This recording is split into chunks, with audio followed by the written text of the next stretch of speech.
waiting outside! No, we're dead anyway!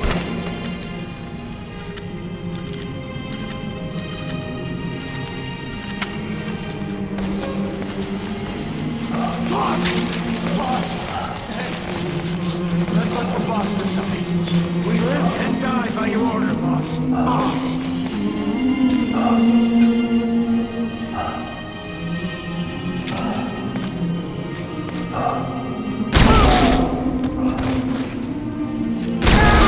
Shooting your own men. That's not the big boss I knew.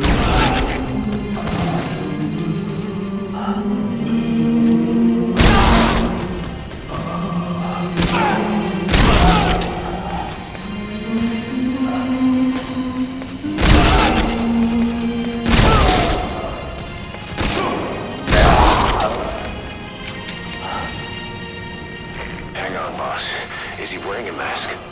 He might not be infected. Examine him with those goggles.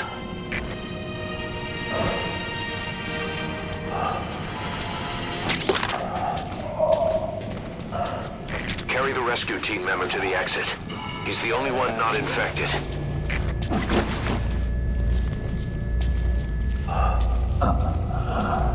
Thank you, boss.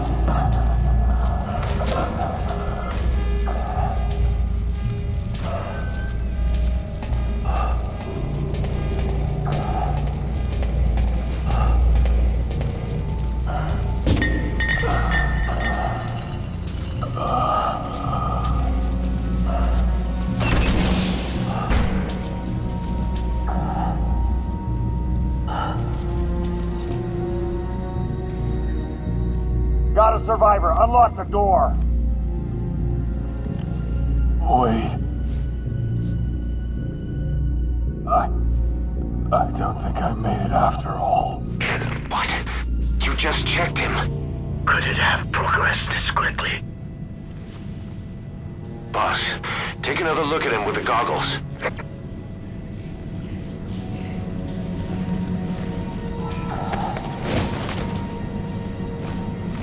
He is infected. I don't believe it.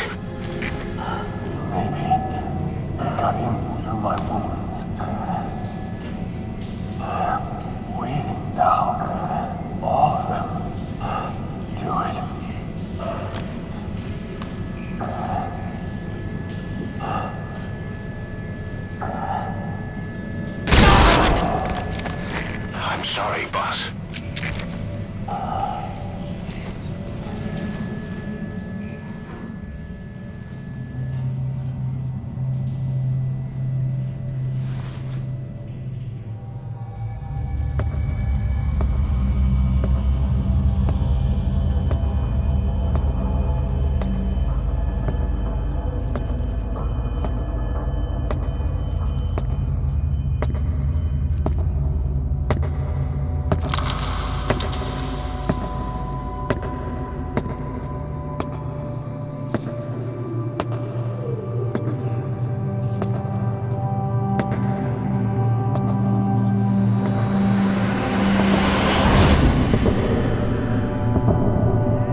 There's nothing we could have done for them.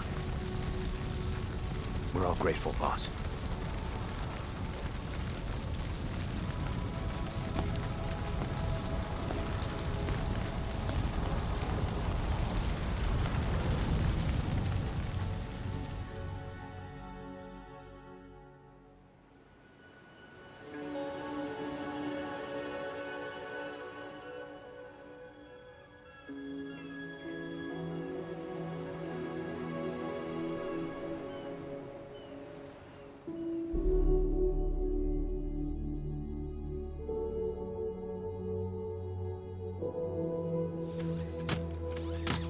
It's your fault! They're dead because of you! What? He's right. I killed him with my own hands. They were on your side! I'm on your side! And you turned them all to ashes!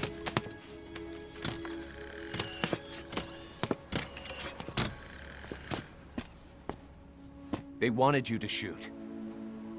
It was that or be burned alive. Come on. Let's get this over with.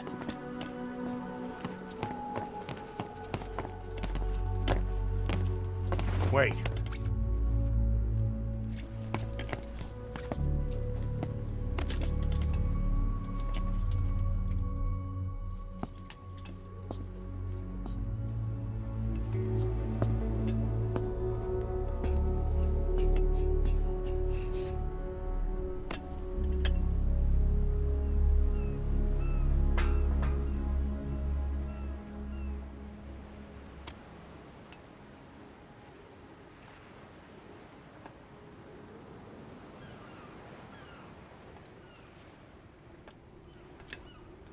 I won't scatter your sorrow to the heartless sea.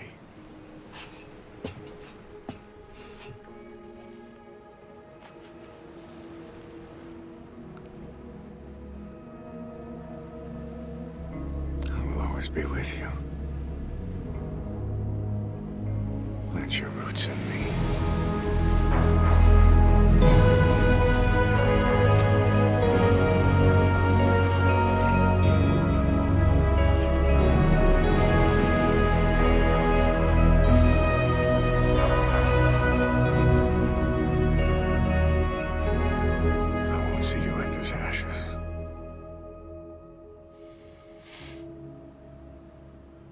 You're all diamonds.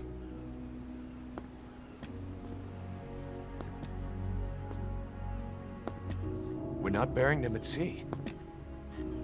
What then?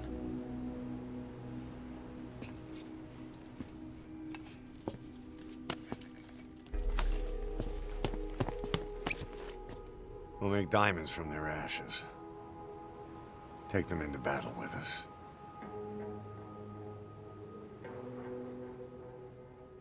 A shining light to our brothers in arms, even in death.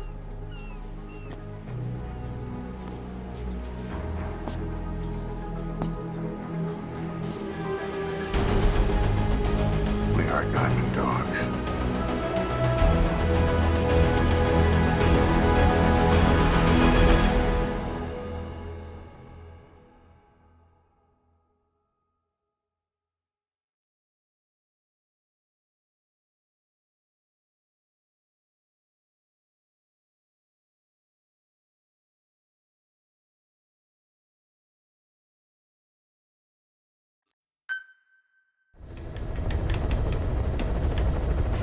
Boss, I don't know how you do it.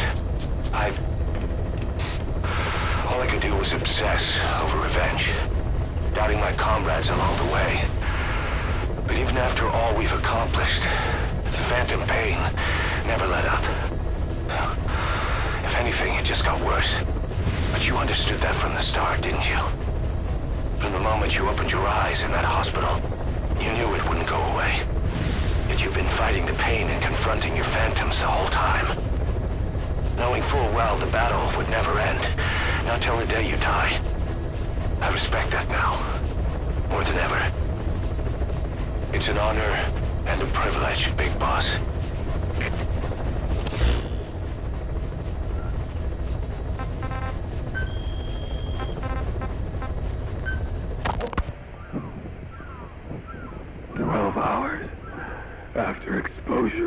blood of a symptomatic colleague, I found myself making my way up the stairs to this room. And I am not alone. Everyone who's infected, we've all come up here wanting to get outside. I know full well I mustn't leave, given the possibility I'm infected. Yet, I can't contain this urge I feel inside me, like the alcoholic who tries to make any excuse for one more drink. Every step I took up those stairs filled me with this sense of bliss. I still have all my wits about me. It took no time at all to rewire the electronic lock and open the emergency exit. Then, just as I was about to set foot outside, I finally realized what was going on. This desire for freedom is not my own, but that of the vocal cord parasites inside me. They want the ravens to feed on us, pecking us to death, attracted by these sweet secretions. They have mutated to facilitate this. The sweet smell is powerful enough to attract even a species with such a weak nose. So, before the parasites take complete control, I must. Most of the staff in here are already infected. At least, everyone I've looked at is. Infection with this parasite causes a high fever in the pharynx. I have modified a pair of night vision goggles to react only to this temperature range. With these goggles, you can identify who is infected. Other infected will, like me, feel compelled to make it outside. If the ravens get their meal, they'll head for land next. That cannot be allowed to happen.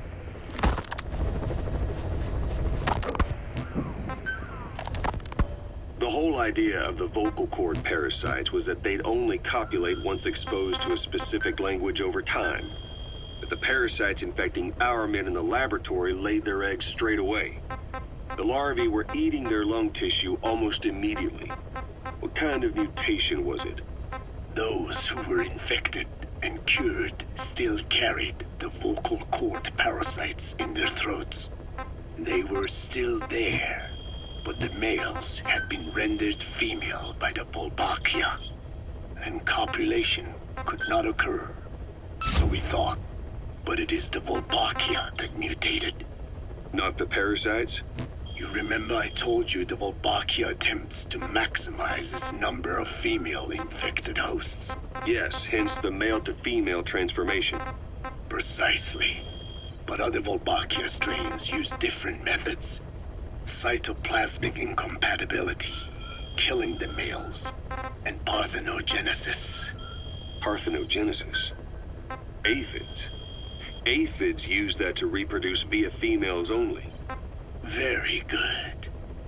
The females lay their eggs without a male present, creating clones of themselves in explosive numbers. Parthenogenesis was originally a means for an organism to take maximum advantage of abundant resources by increasing its numbers. Certain strains of Volbachia force this to occur, to create more and more infected females. And that's why our men develop symptoms in the blink of an eye. Volbachia causing parthenogenesis is common in parasitic wasps.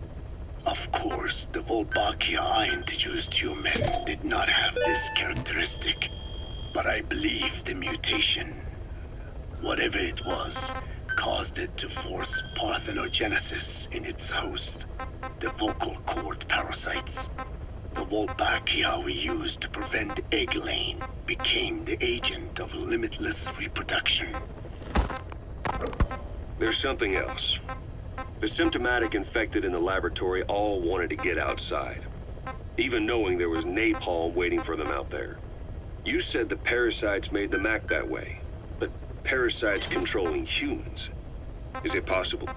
Parasites altering the host's behavior is a common occurrence in the world of nature. Long ago, the vocal cord parasites had this ability, but even I never foresaw they might control humans. Until I heard the things your man said. You mean the researcher on the top floor? The bit about, I'm not a snail. Yes. Among parasitic worms, there is a genus called Leucochloridium that uses snails as intermediary hosts. As you know, snails prefer dark, gloomy environments. But once parasitized by Leucochloridium, they desire to be in the light. And that is not all. The parasitic worms thrust themselves into the snail's antennae, making them swell to abnormal size. The snail, meanwhile, frantically wiggles his antennae as the parasites squirm inside. The swollen, wriggling antennae soon resemble caterpillars. I don't get it. It is so they can be eaten by birds. Leucochloridium needs a bird as its definitive host. To breed, they require their snail host to be snapped up by a predator. So they make the humble snail appear to be a delicious caterpillar and lead it to somewhere in open sight. So you mean the staff trying to get outside was so the birds could peck at them. The parasites altered their mental state, making them crave higher places and to be outdoors. I can only surmise that both the Wolbachia and the parasites mutated before the ancestors of the vocal cord parasites infected humans. Their hosts were birds. What we saw in the laboratory was some throwback to that time. The parasites attempting to make birds their intermediary hosts. It sounds insane. A praying mantis that is host to a parasitic hairworm will dive into water and drown itself, just so the hairworm can lay its eggs in water. Rats infected with Toxoplasma gondii lose their instinctive caution and run right up to cats. Just some of the many ways parasites control the host. But we're humans. Surely our minds are too complex for that. I thought just the same. Free will is what makes us human, so it never occurred to me that the parasites could be controlling the symptomatic. But the mood, the will of a person can be easily affected by the balance of their cerebral substances. Take the toxoplasma I mentioned. It does infect humans, and it is thought the infected develop a more reckless attitude. But to think that mutations occurred in both the Wolbachia and its parasite hosts. Your observation is most apt. Both mutations occurring at once indicates the presence of a powerful mutagen. I see. Keep working on narrowing down what it was. Well, Doctor, I have the report on the incident at the quarantine facility. Assuming the vocal cord parasite underwent a mutation. The only plausible explanations are exposure to some high-concentration mutagen or radiation. As you know, some of the staff at the quarantine facility were infected with the parasites. The Wolbachia prevented them from copulating, but the parasites themselves can't be removed from their host's vocal cords. Once you're infected with Skullface's parting gift, you're stuck with it. The researchers regularly used X-ray equipment to monitor the parasites in their throats. No problem there, they kept a close eye on the radiation doses. But that equipment didn't just give off X-rays. It was also emitting beta rays. Even though that's unnecessary for the scans. See, beta rays have far worse effects on DNA than X-rays. Meaning the only logical conclusion is that someone added in a beta ray emitter to trigger a mutation. Those beta rays leaked out from inside the equipment. Because the emitter was retrofitted, the shielding was inadequate. And the person who ordered and inspected the equipment was you, Doctor. That makes you the only person with the opportunity to install that emitter. So now you're saying I sabotaged medical equipment for some wild plan to make the vocal cord parasite kill everyone? Or maybe you thought it'd reveal a way to treat the parasite without using the Wolbachia. With that much to barter, I suppose some people would welcome even a pathetic cur like you. Just stop it! You'd have no shortage of buyers, but most would be happy with just the parasite. You wouldn't need to offer anything else. However, if that buyer already knew about the parasite, they'd also know that by itself, it's no longer the ultimate bargaining chip it once was. To sell to that buyer, you need to throw in a bonus. A way to one-up it.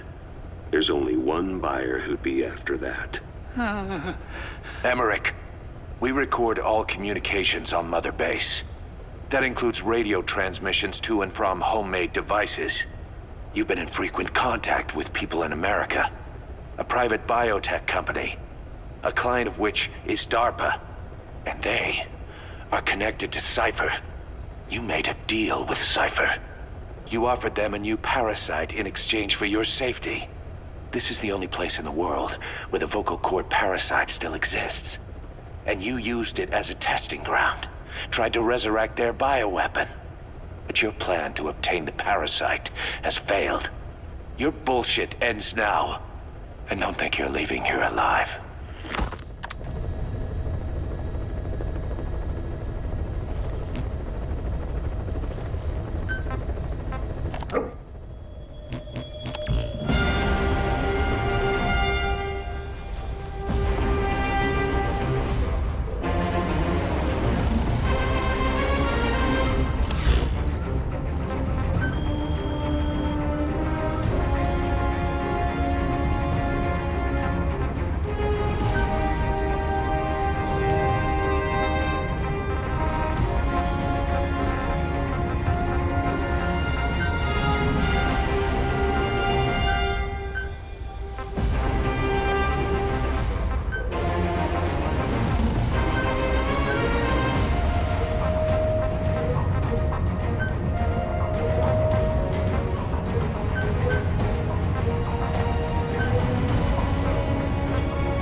Welcome home, boss.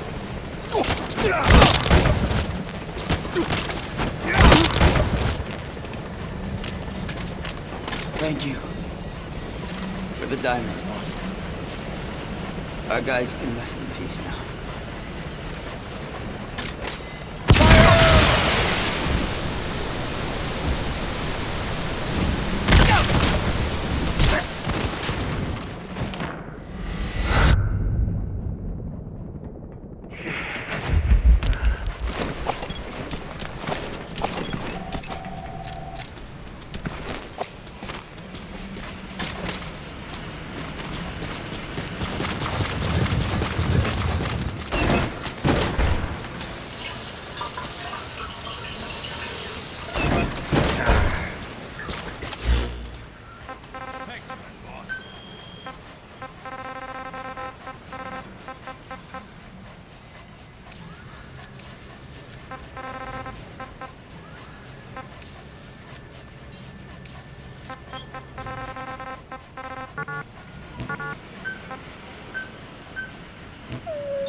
Roger.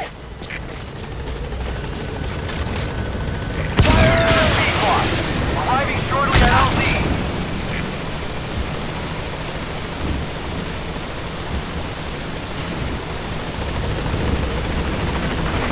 This is Pequod. On station at LZ.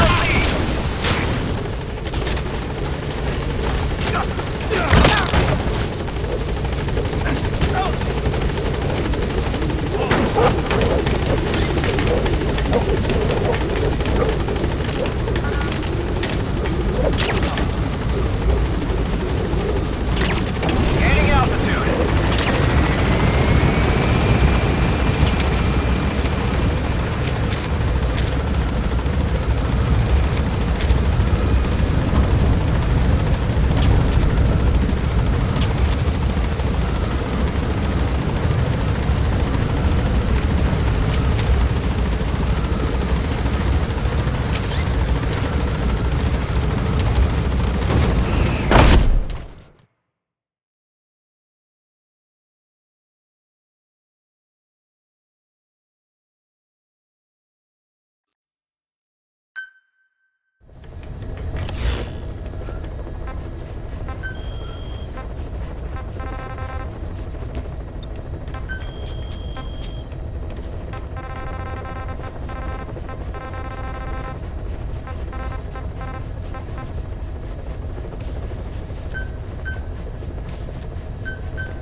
That's the target.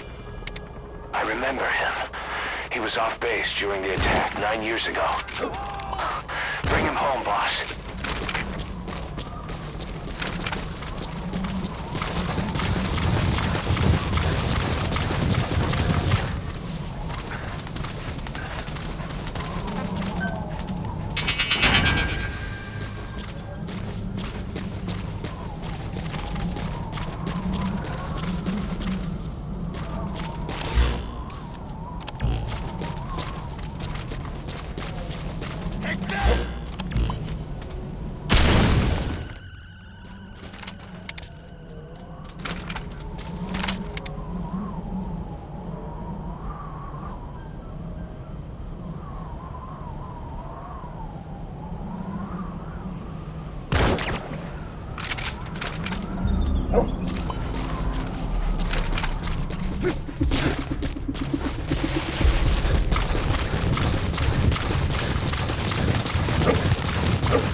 Yes!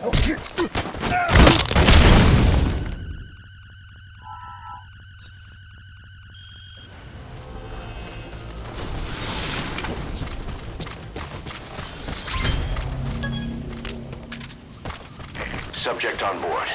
Leave the rest to us.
Staff has been captured by the enemy. He was on the staff at Mother Base 9 years back. Get our men out of there, boss. To say he's a critical VIP would be a massive understatement.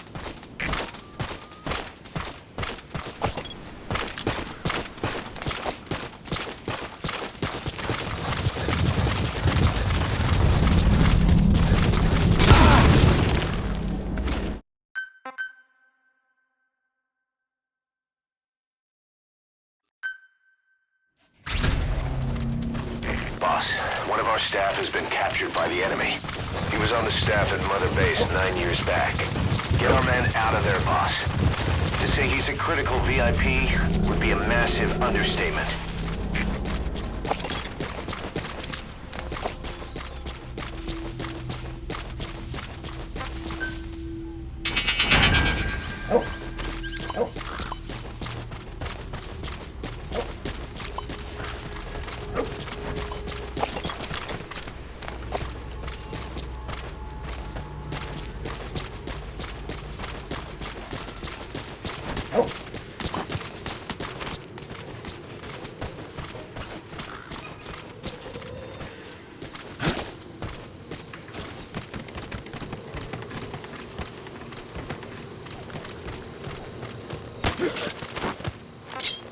Where are your friends?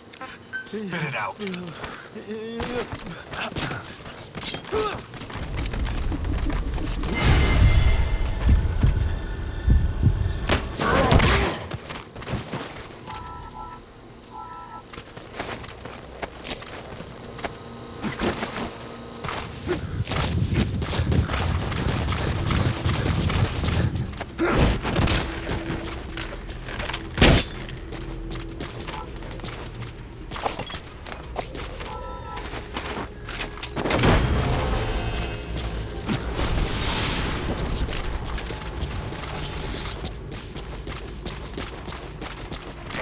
coming too. Roger that.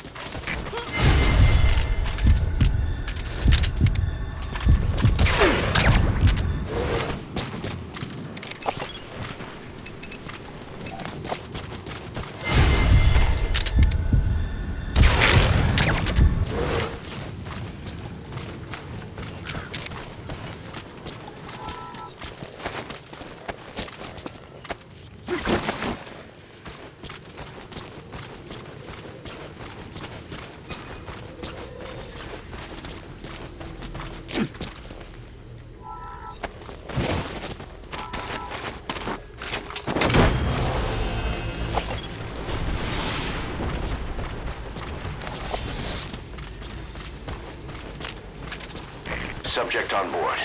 Leave the rest to us.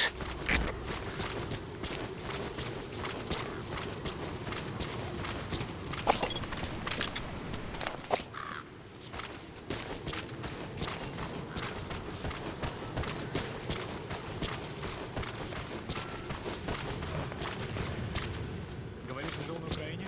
Да, когда был еще ребенком. Ну что? Моего двоюродного брата собираются отправить в одно из армий. Он не сказал мне, что именно, но это где-то в Украине. А он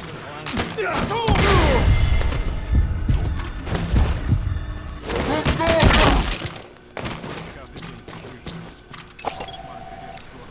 Думаешь, у него все сложится? Слышал все эти слухи о тех годах.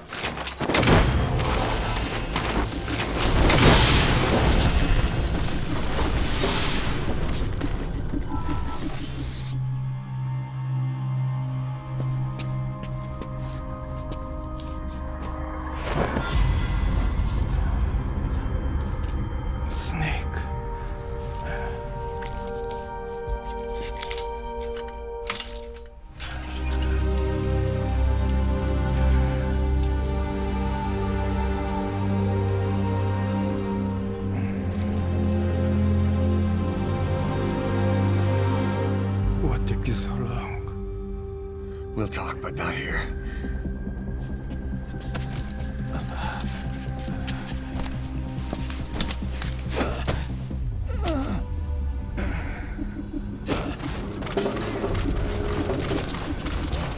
You gotta extract him.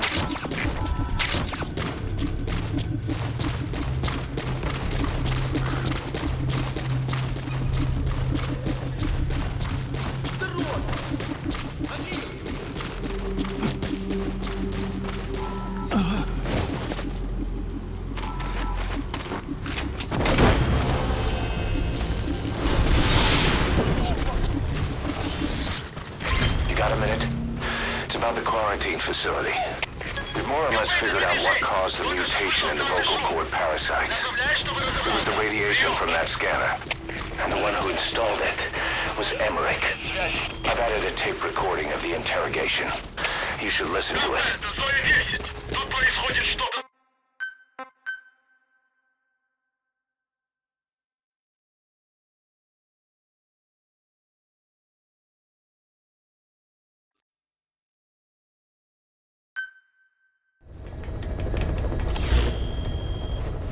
Got a minute? It's about the quarantine facility. We've more or less figured out what caused the mutation in the vocal cord parasites. It was the radiation from that scanner. And the one who installed it was Emmerich.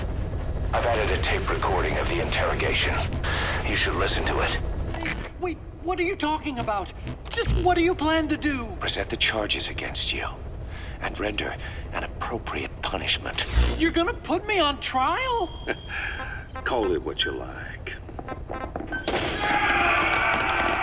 What's the meaning of this? Out of here. All of you. Back to your posts. No, hang on. Huey has killed their comrades and interfered with their lives. They've had all they can take. Kill her! Stop! This is insane! You have no evidence whatsoever!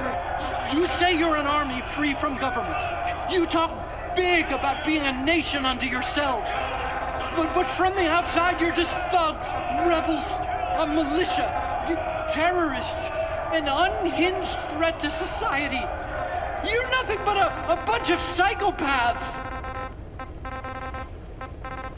You're So you're not with us? No, I didn't... I thought we were on the same side. That's too bad. I didn't... Men, you will have justice. But our organization, the boss's organization, is built on order and reason. There will be no lynch mob. So stand down for today. We will gather all the evidence of this man's crimes, and then he will be tried. Dismissed. What do you think you're doing? Go ahead and execute me. It'll be murder in the eyes of the world. You've lost your minds. Don't you get it? You're seeing phantoms. Just look at that dog. No, you named him D-Dog, but it's obvious anyone could see that's a wolf because you're all a bunch of wild dogs. You wanted to believe he was too, to feel some connection, to fight your loneliness. You wanted something to cling to prove you deserve to be alive. You wanted to forget the death, your sins, so you'd cling on to dogs, or wolves, or even Big Boss. The boss is the same, isn't he? Every one of you is alone. That's why you suspect your own. I know, because I do the same. I'm one of you too. Alone.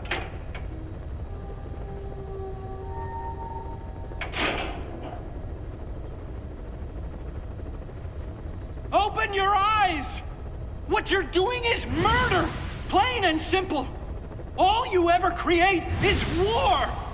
War and violence can never lead to peace!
Roger. This is B-Quad. Arriving shortly at LZ.